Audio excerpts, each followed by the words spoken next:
3 problems with being your own bank.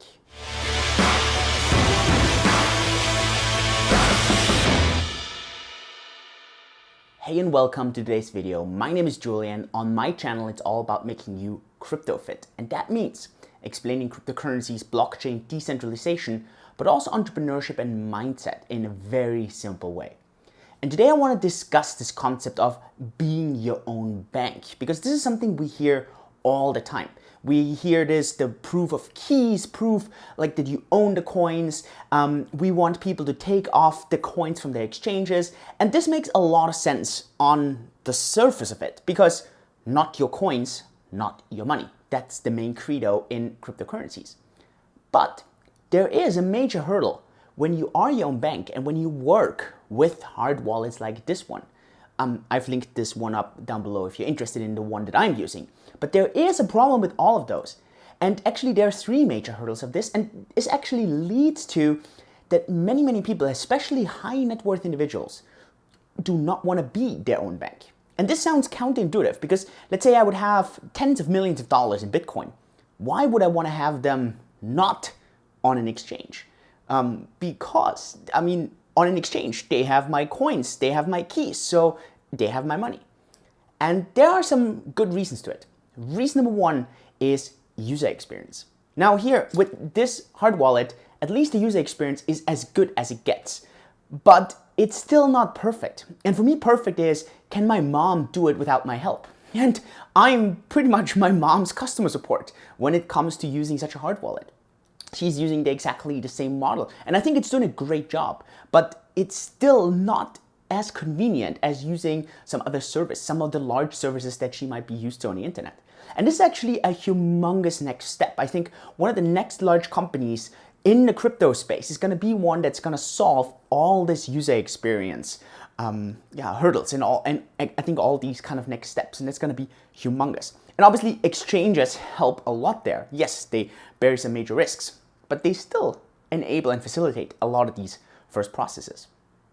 The second big hurdle is inheritance.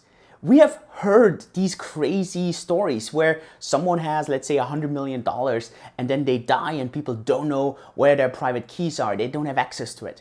And this is still a pretty much unsolved problem. Yes, you can create some weird, complex smart contract, but for the average person out there, this is definitely not doable yet.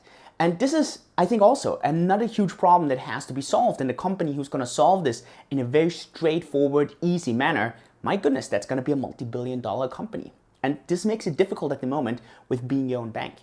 And the third reason is a pretty sad reason. It's kidnapping.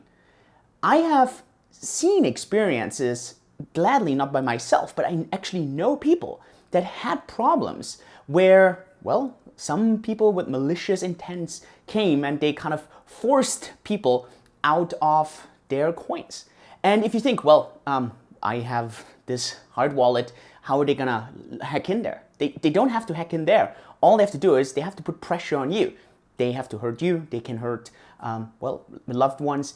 And that kind of makes it quite dangerous. On an exchange, it's not that easy, because exchanges, for example, you can whitelist certain addresses, you can have certain limits. So there are certain solutions. And I know that, for example, Ledger is also working on some solutions. I know that also other companies are working on these solutions, because this is a relevant problem.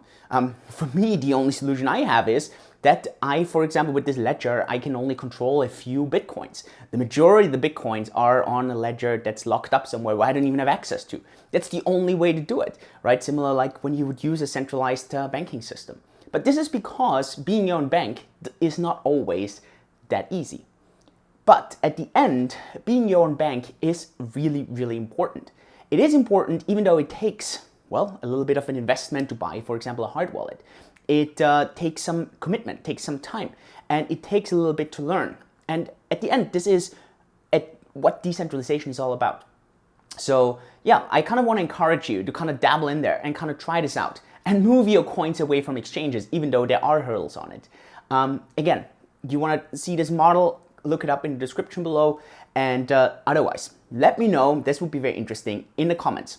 Do you know any of those companies who does a great job on UX? Maybe a company who's really good with inheritance, kind of protecting from, I don't know, being kidnapped. I think this would be very interesting problems to be solved, especially in the blockchain space. I know we're always researching and solving these really complex, difficult problems. Many times we're struggling on the most basic ones. Let me know what you think. Give me some feedback.